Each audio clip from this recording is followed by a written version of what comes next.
I'm pretty excited for this week.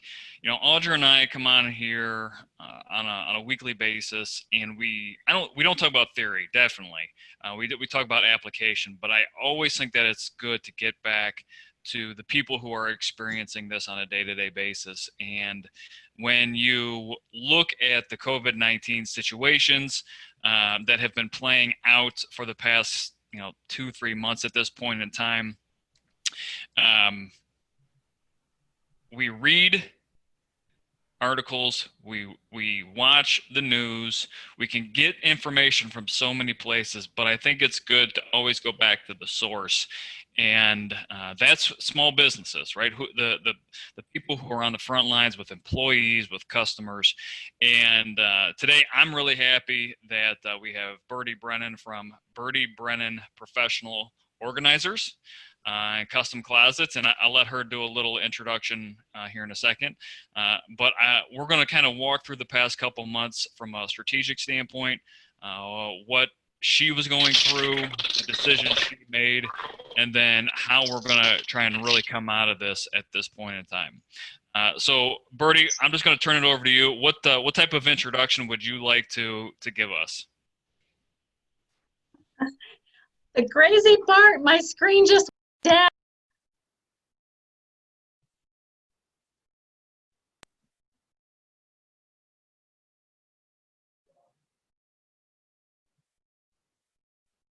Are we having some technical difficulty?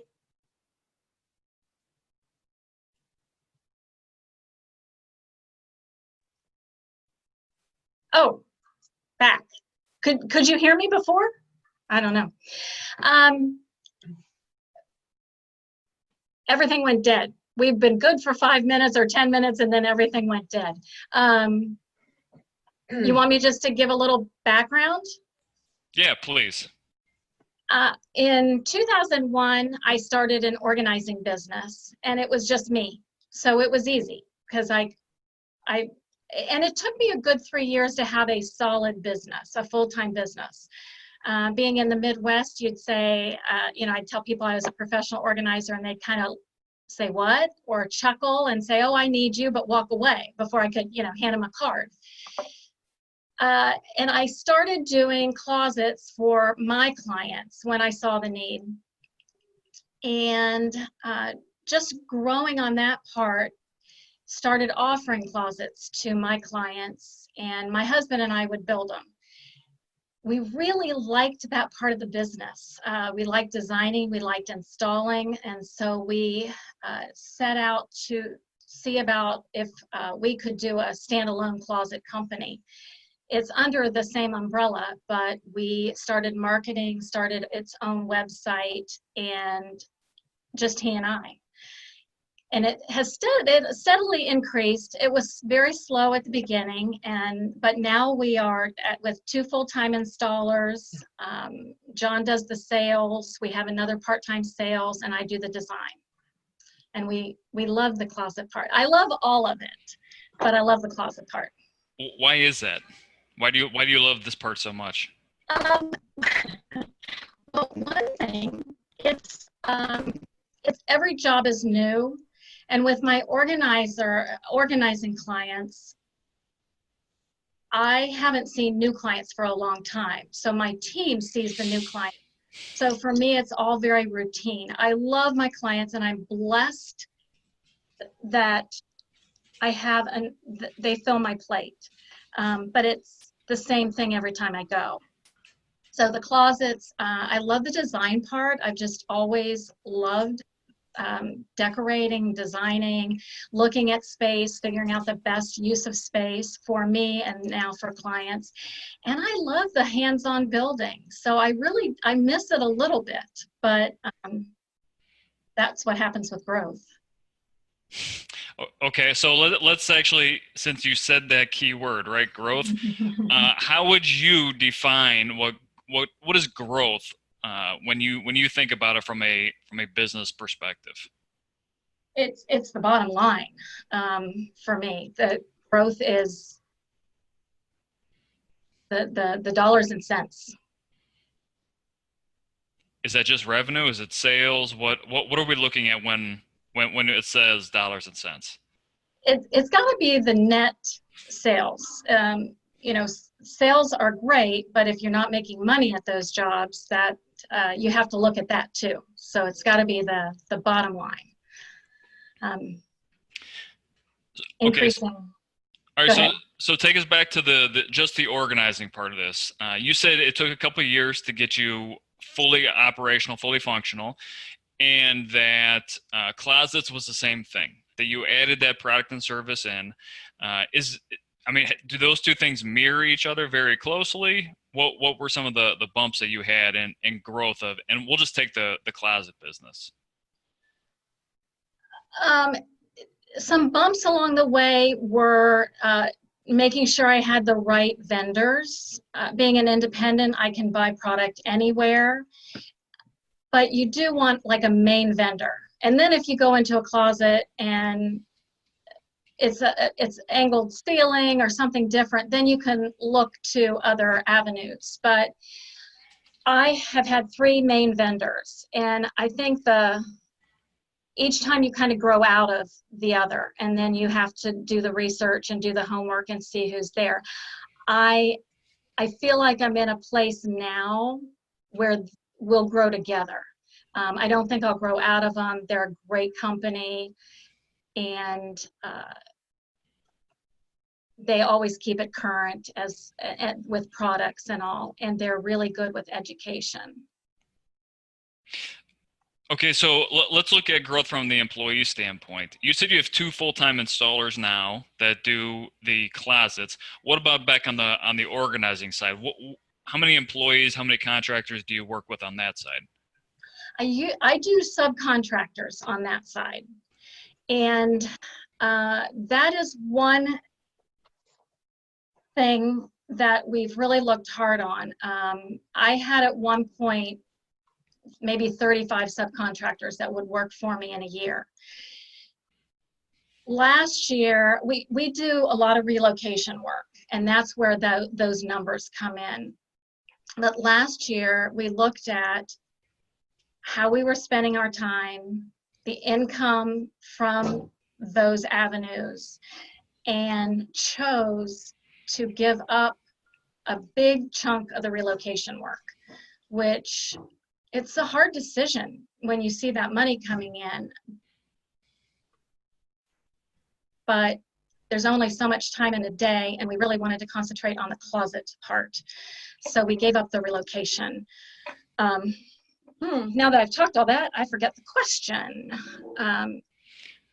Well, I mean, we had started with just growth, right? And you say it's revenue and net sales and things like that. But when we look at it from the employee side, it sounds like you're willingly taking some employees, some contractors out of the equation because you want to focus on different things. So maybe reallocation of resources. Yes. And then really taking care of that core that you work with every day. It's, we're a small group now, and even though some of them are subcontractors, we're all like family. Where the other, with the organizing and the subcontractors, they might do one job for me in Cleveland for the year. So it was just filling the need. So giving up that relocation work, we could hone in, make a small team. We all look out for one another. And I think really slow to bring on people. I think that's one of the reasons is John and I have always just done everything ourselves. First it was just me, and then when John came along, we're used to working hard, we're used to having a business, so you just do what you need to do. So we're very slow in adding. There really has to be some pain points to bring somebody else on so that we can lighten our load. Okay, I'm going to turn this over to Audra here in a second, but I want to go back to that pain point comment that you said. Any pain points that you see with customers right now? I mean, any new products or new services on the horizon that you've identified? Well, like I said, not new products and news. Well, doing closets a little bit differently. You know, when COVID-19 started and we needed to shelter in place, we did a banner on the website saying that, you know, we can still do virtual appointments. We created a worksheet for measuring to help them along. And we had one Zoom call to do a closet. But more than that, people just would send us their measurements and we would design and keep tweaking from there.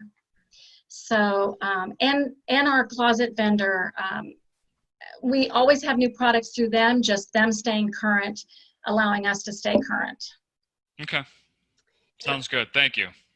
And that brings me, John, I think that's a great segue, because I want to come back, Birdie, to one of the things that you mentioned that I thought was so key was you talked about using you talked about your vendors and how you had so many vendors and had to kind of move from vendors in order to keep up your growth. So using your vendor resources, that's probably one of the things we haven't really talked a lot about on our small business happy hour. But from a standpoint of seeing your vendors as a potential resource, talk about how that's changed with you since you've grown your business. How it's changed. I feel like when you grow, you gain more respect and you gain more time with a vendor. And like I said, this vendor is just really good. We deal with Org Direct, and they stress education. It's more like a team than them being a vendor for me. They have great reps that I can go to, and if ours is busy for some reason, I can reach out to any of their stores, or I can reach out to any one of them. But it's funny because they are one of the companies I looked at when I was switching from my first to my second, and it wasn't a good fit then. So why is that? Why wasn't it at that point in time?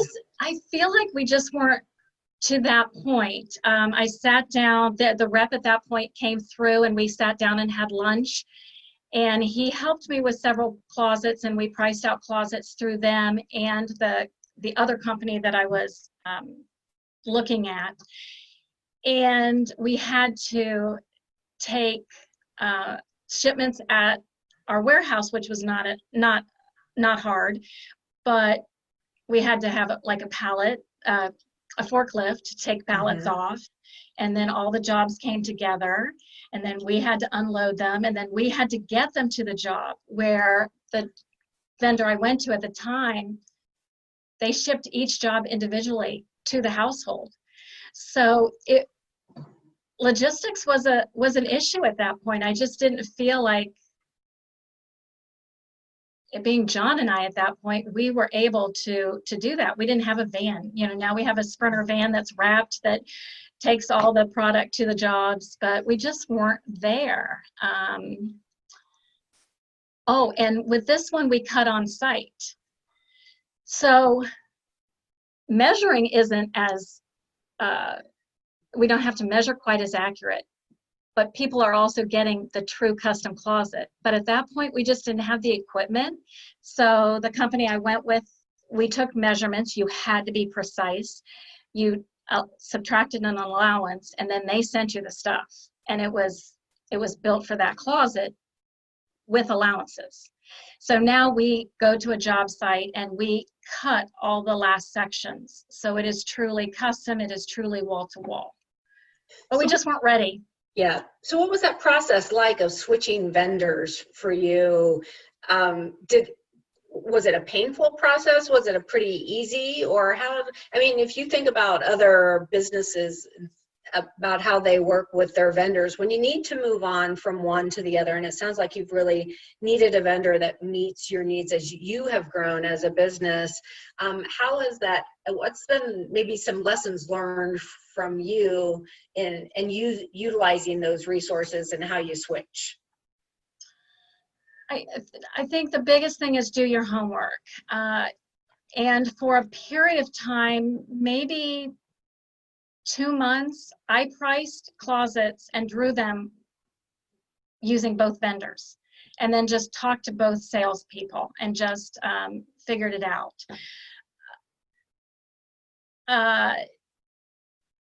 And that time when I chose, it was really the logistics and us not having the equipment, I felt like. Then when we switched to this vendor that we have now, it was a big transition because we're getting big shipments. We're having to get them off the truck. We're having to divide them up and get them there. But we had a lot of support, and I knew we would have support. And so the transition has been good each time, but I believe it was because of the homework.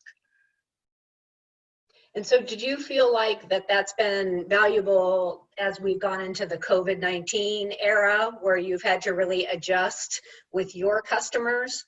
Has that been a key point? It really has.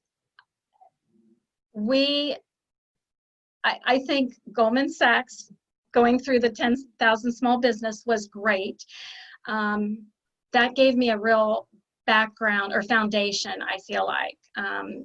We got a lot of insider information, I feel, that I could actually spread to other closet companies. But also the vendor, they knew that we weren't going out. They were going to have a price increase. They held it off to the fall. They used to do a webinar every month, and they've had a webinar every week, just on every aspect of your business. The software that we use to draw, the setting things up, the inventory tool. So they knew we were thirsty for meetings and for education, and they provided that for us. Also providing even language for, now you're back in homes, this is what we're going to do. And of course, you tweak it to make it work for you, but they just provided a lot of support and education. So it sounds like it was really important that you've been very cohesive in your work with them. It seems like it's been pretty seamless for you. It has. They're just there every step of the way. So speaking of cohesion, I'm glad we had that conversation about partners, because that's something that gets skipped over quite a bit. Cohesion and decision making, right? Now, you're a small business. You have contractors. You have paid employees. It's you and John doing a majority of the work. I'm interested in what were the criteria that were important for you when you started to make decisions, when there was a news conference every day and things were changing, beginning to mid-March? The first criteria for me was taking care of the team. Knowing, the phones weren't ringing. You had to shelter in place. The phones weren't ringing. So I knew we had some jobs in new construction that we could do. I knew we had some jobs where they were doing a big remodel and there were other contractors, because we're deemed construction, so we were essential. But ethically, a new closet, I'm not going into a single living house where their family is home to do anything. So really try to make those decisions. Ethically, what can we do? How can I take care of the employees? And then also, I heard somebody say, this is a really good time. You have to make hard decisions now so that there'll be a business to come back to. And I really took that to heart. You want to take care of your team, but also if there's a team member that's mediocre, this is a good time to reevaluate things. So we had hired a salesperson in January. We were to the point, like I said, we hired slow, but we were to the point we thought to work on our business instead of in our business, we needed a sales manager that could help us out. And we laid her off. Communication was key with the installers. Like every day I would tell them if there was any new news. I told them when we filed for the PPP, but I told them that we wouldn't know anything. I filed for the EDIL loan. And we got the emergency money, which was supposed to be 3 days, but it ended up to be like 3.5 weeks and not what they had promised in the beginning. But just communication. I didn't want the team, the installers, to feel left behind or like they didn't know where rent was going to come from. So communication with the team was my number one priority. And we kind of looked at too what we had on a wish list. We wanted to start using an inventory tool that is in our software, but you had to do inventory, but we never had time. So when the jobs, when our week was not full of closet installs, maybe we would have one. I would have the guys work the 40 hours. I would just say, don't work more than 40 hours. You can't work more than 40 hours. Watch your time, but do inventory. And we got some things done that we would never have had time for. But then there came a time that I wasn't getting the PPP money. You didn't know when it was going to come. And then this week's schedule, there's nothing. So I will let you know every day. And if you get a bill you can't pay, I want you to let me know, but don't come in next week. And that was hard. And then next Wednesday, the PPP money came in. So then we could bring them right back. Client. Keep going. I'm sorry. Oh, then keeping up with the clients is my second focus was communication with them, letting them know that their materials came in, no pressure. We could keep them in the warehouse for as long as need be, but as soon as we could get it in, we would start calling and installing. My organizing clients, just emailing them, texting them, touching base, if there was anything I can do. And then it's such a personal service. Like I know my clients and I know their strengths and weaknesses. So I would text clients routinely and say, hey, have you paid your bills? Because that's not something they were used to doing on their own. So I think communication was the big thing. I'm going to bounce around to a couple things that you've said since we've started recording. You originally said that growth has to be measured with revenue and net sales, right?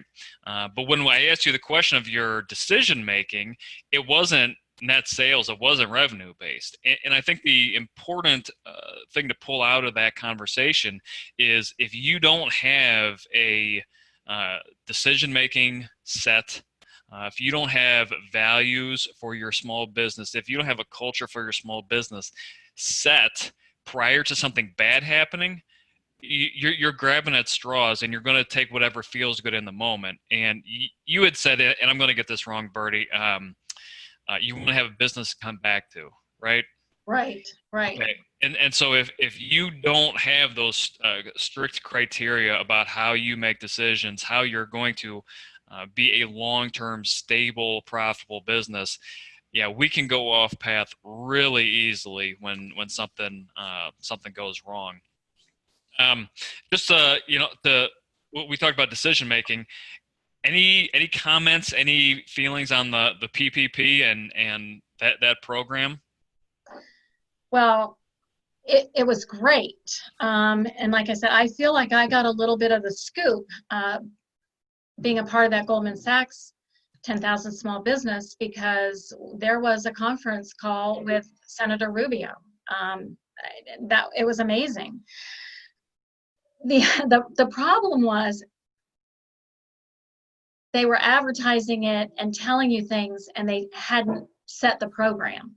So even when you could apply on a Friday, and I had all the application filled out on Thursday, they changed the application Thursday night. So, you had to redo it. And I had a good experience. And what I've heard is small banks did better than some of the large banks. So I did get approved that first round. I felt like the application process was pretty darn easy. If you had your numbers, you knew your payroll, you you could fill out the papers and get it in right away. And I think that was key. And once you were approved, they only had so many days to get the money in your account. So there were a few days that I worked with Ohio, and my rep was always available by phone. And she would say, "You're approved." And I would say, but when? What's happening? What's happening? I would talk to my bookkeeper, and he's like, "If you don't have an SBA number, you're not approved. You need to find out from her." And I didn't want to bug her, but I went back to her and I said, you know, do I have an Yes, you do. And she gave it right to me. And once we started that talk about the numbers, I had it within 3 days, I believe. My daughter had a different experience. She worked with Chase, and she had her application ready in the very beginning and turned it in, but you couldn't talk to anyone there. It was all like via email. She had to do more forms for them initially than I did. I mean, I didn't do anything but what that SBA application.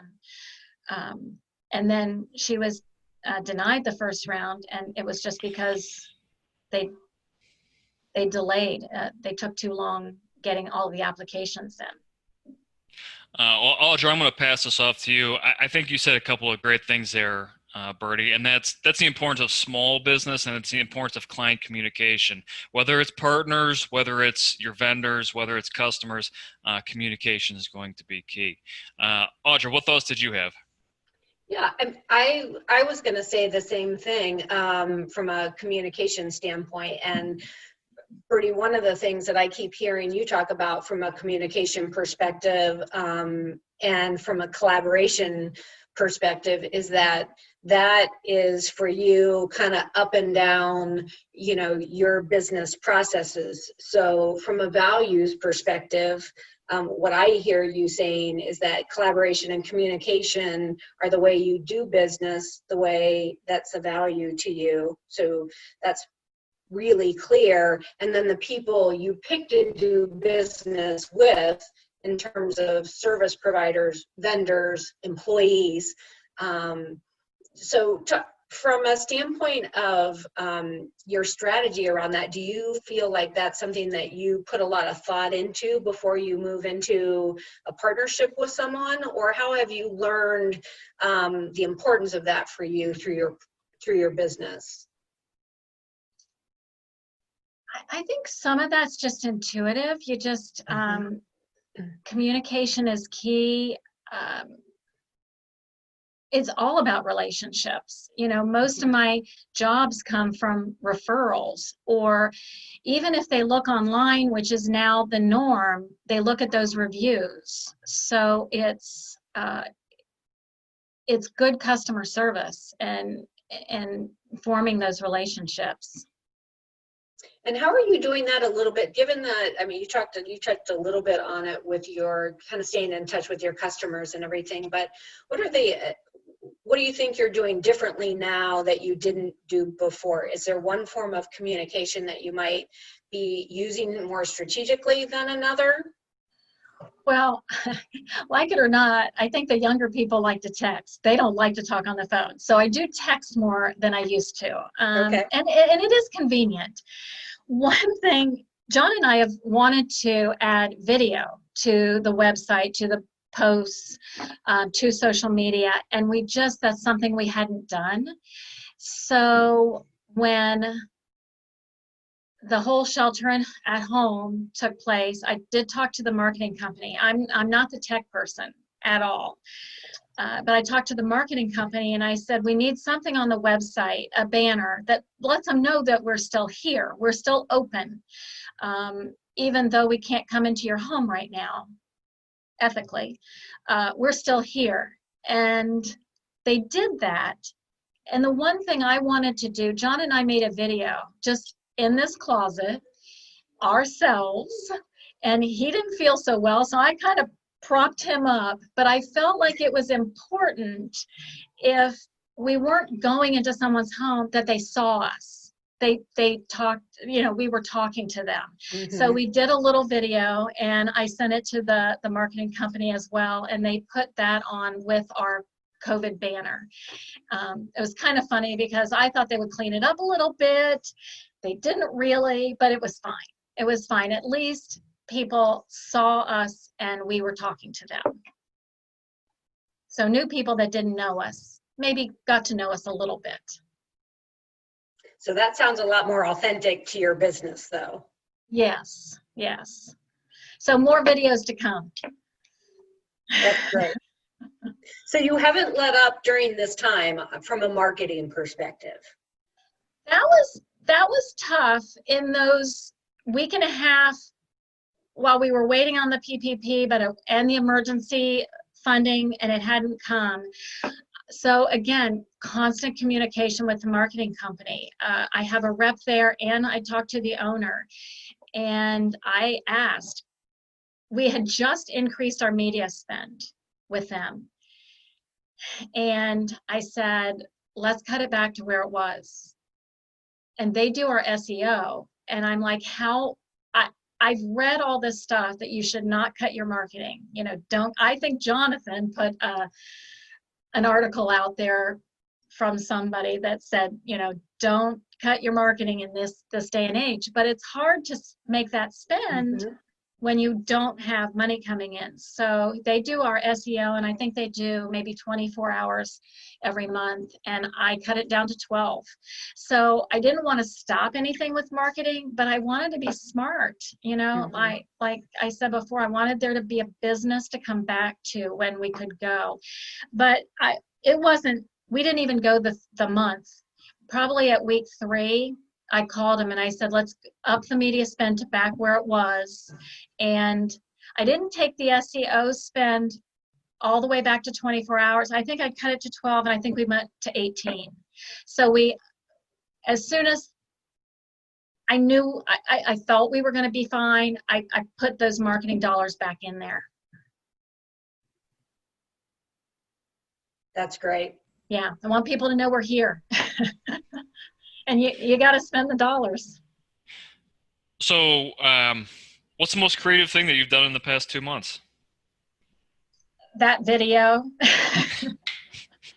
But for 2 reasons. I mean, I feel like it was creative, and not that we were the only ones that did it, but to say we can do a virtual consultation.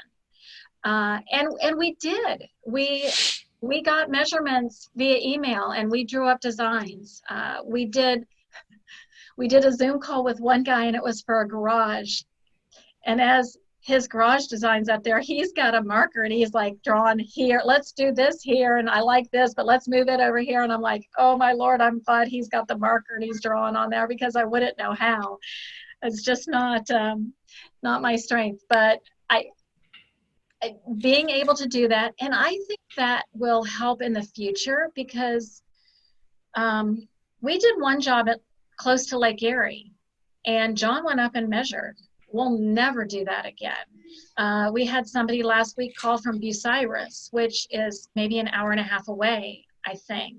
So we won't go there. We made this template of a measuring sheet. We'll send it to them, and work with them so they're comfortable with doing it. And we won't order the closet until we do go up and make a physical visit.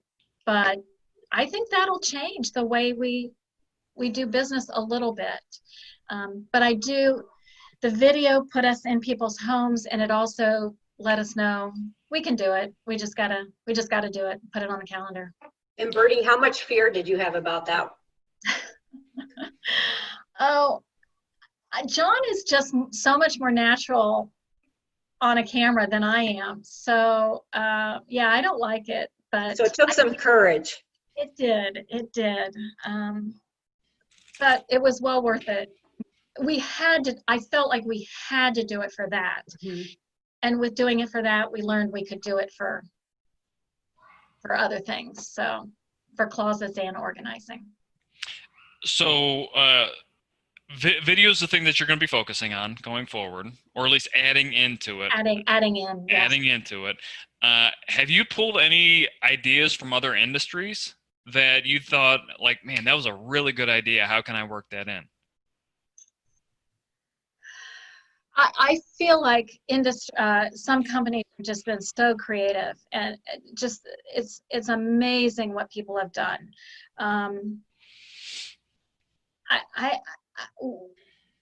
We do closets, so I don't see us, pivoting and doing something else. I thought about it at the time, and I think we're gonna stay the course with adding virtual consultations and videos for social media. Okay. So Birdie, let's think about the future. So now we sit here in May is almost over. So not quite, so we're 5 months into 2020. So what are you most optimistic about for the remainder of 2020? Well, I'm really optimistic because the last two and a half weeks, the phone has rang. So I feel good. When we got the PPP money, I felt like I'm going to be able to take care of the team for 8 weeks. So I'm good there, not knowing how long it was going to last. Now that some of the restrictions have lifted, and I will tell you that the phone is ringing, I feel very optimistic. We've been going to some builder meetings, which is something else we want to explore, and getting some good feedback on that. So I'm very optimistic how the year will turn out, and we're not going to hit our money goals, I don't think, but I think we'll be fine because of the stuff that the government has put in for small business. Although I will say, I applied for the EDIL loan, and I got the emergency money, like I said, after 3.5 weeks, but I've never heard anything about the loan. So not that, I don't think we need it right now, but I would take it. But I don't know where to go from there. I don't know if other small businesses have received it. I go to the small business SBA website, and it just says they're processing them one by one. But I don't, it's not like dealing with your local bank. So I don't know how and when something will come of that. So that could make a difference as well. So Birdie, that's one of the takeaways that we can do for you. So let me see who we can get in contact with, who might be able to at least kind of share what the status is of those. We've got Michael Pekarski. Hey, Michael, are you finding that with the small businesses that you work with as well? And what are you hearing? Here's your process. So you applied, you got your grant, your $1,000 per employee. And then what you're going to notice, do you use any type of credit monitoring software like Credit Karma? Yes. Okay, the next thing you're going to notice is a credit pull from the SBA. So you're going to see a credit pull on the SBA. When you see your credit pull from the SBA, you're about 3 weeks away from funding. So right now they're running 6 to 12 weeks on processing, and they've shut down the whole program only to farmers now. So one of my clients just yesterday called me and said they pulled my credit, and he applied on March 21st. So thank you. There you go. So when you see in Credit Karma that you get a credit pull from the SBA, you're wrapping up, you're rounding the corner, and the max loan amount's $150K now, but like $150K, I'm telling anybody and everybody, it's 30-year money at 3.75. Yeah. So you're 3 weeks away. Do they notify you via email? Yeah, what they'll do is you don't know that they pull your credit unless you have a monitoring service. So we've clients to sign up for Credit Karma, and then once they pull your credit, then you'll be granted access to the portal. Like they'll create a portal login for you, and that then gets you into like looking at the offer, looking at the loan documents, and kind of starting that process of, the finalization of the loan. And hey, let me open it up to Rhea too. Rhea, is that what you're hearing as well on your end? You've got a lot of great contacts with SBA. I'm not really hearing much of anything from the folks out here on my side of the Okay. table in terms of what's happening on the process side. What I do hear a lot of is, most of the stuff that I've seen, they've gone through the banks. I haven't had a lot of communication from individuals that have done to directly get it from the SBA loan. Okay. Great. So, hey, Birdie, to wrap us up, give us one good piece of advice you would give to another small business owner. Well, during this downtime, use it for those wish list items. Like if you're not up to speed yet, like we did the inventory, I worked on a handbook, and I worked on finishing writing systems. So use the downtime for those wish list items that you never have time for, and just stay optimistic, and be ready to hit the ground running when you're able to do it. If people can find you at getorganizedcolumbus.com. That is right. Wonderful. And we'll make sure and put that in all the notes and the media going out. So, Birdie, I really appreciate it. I started this conversation about 40 minutes ago saying that we are not theory focused. We want to be focused on application and acceleration of ideas. And I feel that we really got some good real world information, not only coming back from you, but there at the end was perfect, right? Those little nuggets that can either answer a question or make us feel better. So Absolutely.